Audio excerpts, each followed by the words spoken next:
Alma Jeftić. Ja ovdje imam na engleskom Alminu vrlo sažetu biografiju, pa ću čitati, možda eventualno ću dodati naći.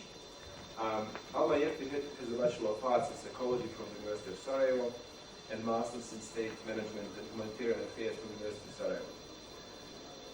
University of Belgrade and La Sapienza University of Rome, so Alma same places. She's currently University of Belgrade PhD candidate in psychology. Since 2010 she has been working as an assistant to psychology center here at the US. She's deputy editor-in-chief of DIOGEN, Journal for Culture, Art and Education.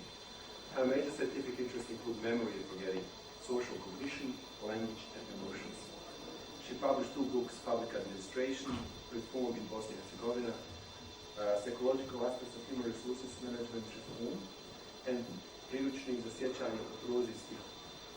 She published several scientific papers and participated in a huge number of national and international conferences.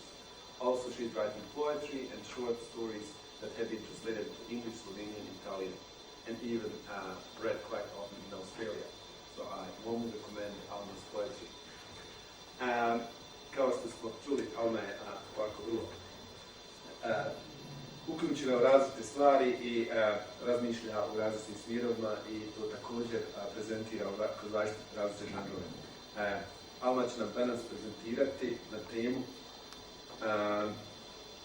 From Divided Memories to Divided Discourse.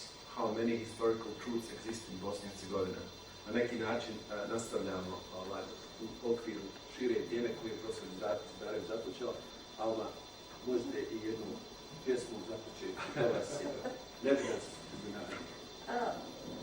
Dobro jutro. Budući da imamo dvoje historičara ovdje čiji materijalni jezik nije bosanski, ja bih ipak prezentirala na engleskom, a tako sam nekako pripremala prezentaciju, pa kasnije u toku diskusije koliko bude nekih pitanja, možemo da pređemo i na bosanski jezik. Ali ja hoću podijeljenih. So we will switch to English actually. I just explained that this is because of you and Dr. Moll. Even though Dr. Moll is tricky, you know, he can understand more than he will tell us that he understands. He is tricky.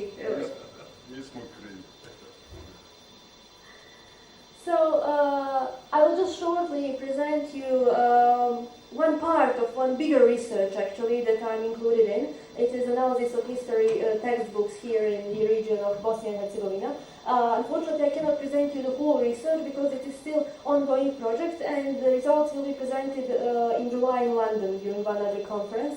So right now I can only present you the results that are dealing with the historical textbooks in Bosnia and Herzegovina, both entities and the part of Bosnia and Herzegovina that is actually using Croatian teaching curricula. So, I hope so. At the beginning of the 2008, the OSCE mission in Bosnia and Herzegovina and the Institute for International Textbook Research, George Eckert, conducted a survey among 184 history teachers from across the country in order to determine the changes that teachers introduced in teaching. So they just asked the teachers what kind of changes they would like to introduce in history textbooks and in history classes. Results revealed that teachers found the content of textbooks as the most important criterion for selection, as well as efforts invested in order to obtain multi-perspectivity. Also, about 53% of the examined teachers felt that the 1992 to 1995 war should be included in history textbooks as a special teaching unit.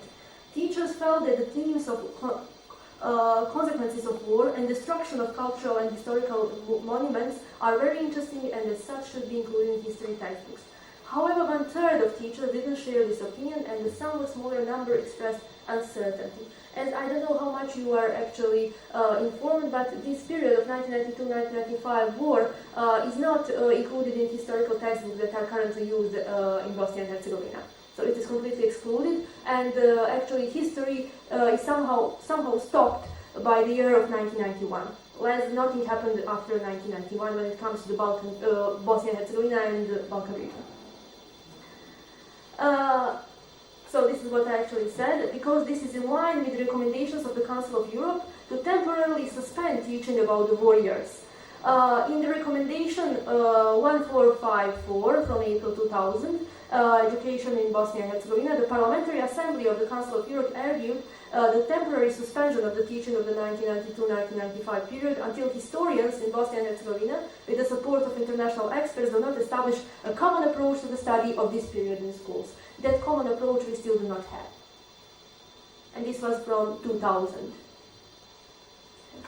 According to one author that I really like to cite every time, and one of my professors from Belgrade, Todor Pulic, revision of history flows in several directions. Content of historical narrative are either omitted or complemented. The meaning of the same facts is variously interpreted. Ratio between the relevant historical facts is changing, and the framework for the interpretation of historical facts is modified. What I realized is actually that we have all of these four aspects actually today in our historical textbooks and in the ways history is being taught here. Multi-perspectivity in history text teaching in divided societies has many drawbacks as well, even though actually even Council of Europe actually and the OSCE mission are insisting on this multi-perspectivity, so that we should actually represent different perspectives in one historical textbook. But when it comes to the meeting with the past, it is very difficult to apply multi-perspectivity. Therefore, revealing the truth is considered very important, but also the emotional component of the reconciliation process. Chapman considered deeply divided societies as characterized by politics of identity and the experience of violence and human rights abuses, which is why it needs multiple levels and types of healing and reconciliation in order to be relaunched. And this is actually one of the most important parts before I give you results of my research. In 2003, guidelines for writing history and geography textbooks were adopted, and they were supposed to serve as a basis for developing a balanced, comparative, and multi-perspective narrative. Guidelines for the evaluation of history textbooks for primary and secondary schools in Bosnia and Herzegovina were anonymously adopted and forwarded to the Ministries of Education. After 3 years, they were officially signed and thus become an integral part of the decision to accept textbooks for printing. So before each textbook is printed, actually, each of them needs to be approved in accordance with these guidelines. Guidelines consist of general, spatial, and individual guidelines for writing history textbooks. So the general guidelines are defined as the quantity of information relating to the political history that should be reduced so that students get more information to other aspects of history, such as cultural, social, and economic history of everyday life. So instead of talking about war and what happened during the war, we should talk about cultural, social, and economical development. Specific guidelines are governing the writing of history textbooks, since the modern textbook is expected to not only educate, but to encourage, guide, and lead the development of students. Individual guidelines are regulating how history textbooks of all grades should look like, from format to content. The aims of my research, the first part of my research, were to determine differences in the presentation of significant events from the past. Dissolution of Yugoslavia, 1992-1995 war, in 3 history textbooks for high schools. 4th grade, because only in 4th grade actually they are learning about the dissolution of Yugoslavia, and that is actually where it starts and stops. To determine if there are differences in presentation of religious and national address role within significant events from the history of Bosnia and Herzegovina, dissolution of Yugoslavia, 1992-1995 war. The main 3 hypotheses I was dealing with were there are significant differences in description of causes and events dealing with dissolution of Yugoslavia. There are significant differences in frequency of naming neighboring countries, Croatia, Serbia, in 3 different textbooks. There are significant differences in frequency of naming and describing of the following content events: 1992-1995 war in Bosnia and Herzegovina, war in Croatia, and NATO bombing of Serbia. As you can see, this is actually a combination of qualitative and quantitative research, because I was dealing with a content analysis, which is somewhere in the middle of qualitative and quantitative, and qualitative since I actually also analyzed the text, how they were writing about certain events, and which words they used. These are 3 textbooks that have been currently used in Bosnia and Herzegovina. In the Federation, this is a textbook written by Hadži Abdić, Murić, and Mehić for East for Republic of Srpska, they have a textbook written by Živković and Stanojlović, and this part of Bosnia and Herzegovina that is actually applying this Croatian curricula, textbook is written by Matković, Milošević, Goluža, and Sarač. What I actually described according to the hypothesis is, I will show you now that when it comes to the frequency of describing historical events from the period 1990-1999, there are significant differences in the frequency of mentioning of some important historical events, as well as neighboring countries, depending on which curriculum is a textbook designed for and where it is used. Federation, RS, Croatian curriculum. Now you will see the table, because I present the table in a Word format, because when you actually copy-paste it to PowerPoint, it's somehow destroyed.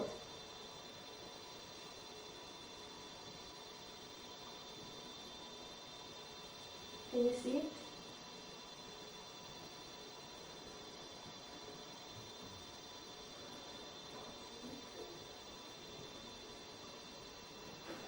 Seems like this is the best.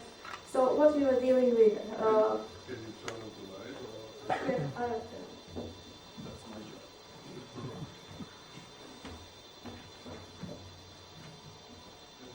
job. Before this, I will just tell you that the textbooks had, all three textbooks had the same format. So it is not that one of them is on A4, the other A3 or something like that. So when you currently counting pages or lines, it's completely the same because the format is completely the same. That is very important. So when it comes to the topic of dissolution of Yugoslavia, you will see that textbook applied in Federation of Bosnia and Herzegovina, they dedicated only 4 pages to it. So it is like 154 number of lines in the text. In the Republic of Srpska, it is only 1.5 pages of the other one. And in this, I will call it Croatian curricula because it's easier for us to follow, it's 6 pages, so the majority. When it comes to war in Bosnia and Herzegovina, in textbook, it is only listed only the starting date of the war. So war is not described, but the starting date is described. In Federation, it is 1 page or 5 lines. In Republic of Srpska, 0, completely 0, so even the date is not mentioned. And in Croatian curricula, the whole war period was described. But firstly, they described actually the war in Croatia and then the war in Bosnia and Herzegovina. So, and whenever they're starting firstly from Croatia and then for Bosnia and Herzegovina. So firstly, they're describing everything that's happening in Croatia, then what was happening in Bosnia. And when it comes to war in Croatia, you will see these 2 first textbooks, they didn't mention it, but in Croatian teaching curricula, 6 pages, around 7 pages were dedicated to war in Croatia. And NATO bombardment of Serbia, nobody is mentioning that one. That one was not mentioned in textbooks. Right now we will be back to presentation.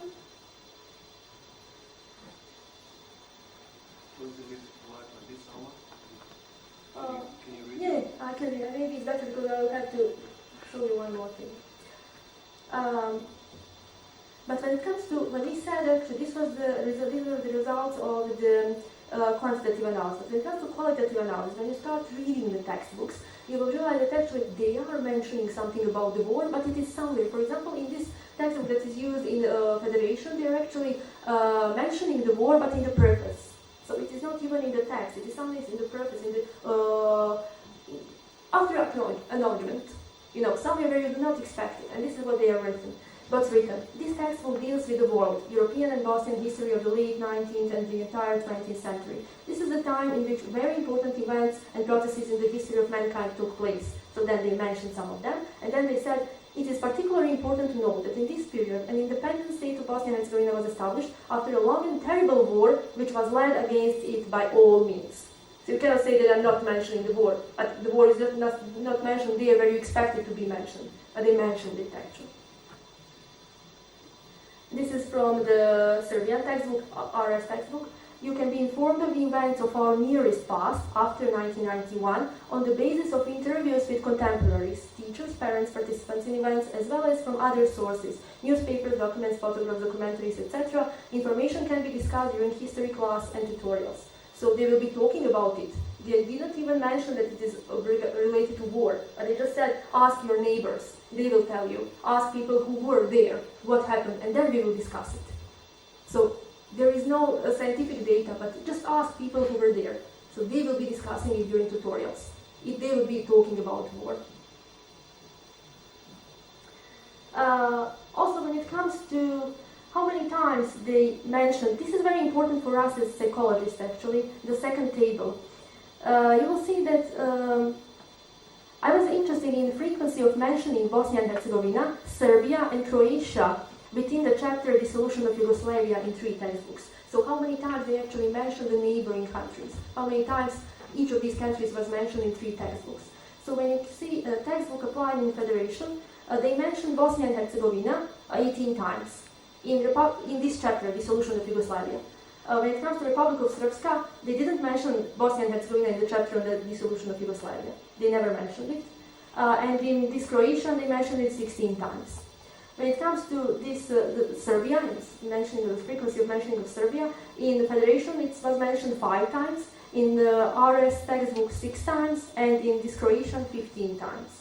And in Croatia was mentioned 8 times actually in the textbook applied in Federation, 1 time in Republic of Srpska textbook, and 34 times in the textbook applied according to Croatian teaching curriculum. So imagine that a 4th-year grade student who is actually living in Bosnia and Herzegovina, but he's learning only about either Croatia or Serbia. That in Republic of Srpska, they didn't even mention, in the chapter on dissolution of Yugoslavia, they didn't even mention Bosnia and Herzegovina as a country, that it was actually established after.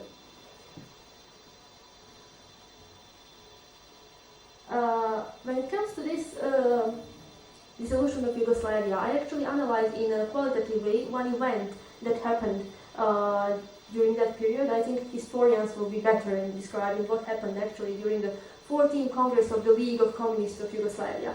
And actually we have 3 completely different explanations of what happened, why this Congress was interrupted, actually. And after that, a lot of drama actually happened.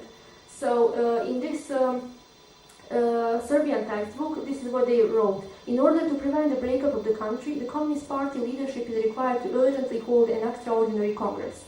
The protagonists of the dissolution of Yugoslavia well knew that at the national level there are only 2 cohesive factors, the Communist Party and the Yugoslav People's Army. Therefore, they decided to break firstly one, the Communist Party, then the other, Yugoslav Army factor of unity. The Slovenian delegation, supported by the leadership of Croatian Communist Party, left Congress, so it has not completed work. Just bear this in mind. Now I will read you the one from the textbook from FB. The culmination of the political crisis occurred at the 14th Congress of the Communist Party. A collapse of Yugoslav Communist Party occurred due to disagreements of Serbian representatives with representatives of Slovenia and Croatia, as well as Bosnian and Macedonian representatives who left the session. All of these events heralded a major political crisis in the former Yugoslavia, which began to fall apart. Can you realize the differences in the texts? And the Croatian, Serbia provoked organization of 14th Congress of Yugoslav Communist Party. Milosevic hoped to ensure dominance in the top of the Yugoslav Communist Party, which would allow him to ultimately achieve proposed aims. During the debate, the delegates of Serbia and Montenegro expressed great aggressiveness, roughly attacking delegates from the Croatia and Slovenia who left Congress. The remaining delegates concluded that Congress had to be postponed, but Congress has never resumed, and termination signaled dissolution of Yugoslav Communist Party. So, as you can see, completely different texts about the same event that happened during the 14th Congress of Yugoslavia. So, I don't want to give you more data because at the end you will be overloaded by these data, historical data and everything else, but to conclude is that the text will differ in certain parts of the chapter dealing with the disintegration of Yugoslavia, the 14th Congress of Yugoslav Communist Party, although all 3 are written according to the guidelines for writing and evaluation of history textbooks for primary and secondary schools. Also, differences are reflected in different presentation of certain events in the breakup of Yugoslavia, the way in which the war in Bosnia and Herzegovina was described, as well as the frequency of mentioning of the neighboring countries, Serbia and Croatia. Also, it is important to know that multi-perspectivity, although this diagram is not expressed in any of the 3 used textbooks. And you know that multi-perspectivity, it was actually, they tried to apply it in Israel and Palestine, but what happened actually, they provided 2 narratives and they provided one blank page in textbook. So actually, students together with teachers were supposed to write the 3rd narrative. But what happened when they published the books, actually that blank page was omitted. it was blank, so there was no need for it. So that's what happened with multiperspectivity in that case. Still here, we don't have that multiperspectivity, but we have three different explanations. And even though it is not actual law to mention, according to guidelines, 1992-1995 war, it is mentioned, and it is always there. Either they are talking about it during tutorials, or actually it is mentioned somewhere in the book where students can find it actually and read some kind of explanations of what happened actually, but according to people who wrote it. Thank you for your attention.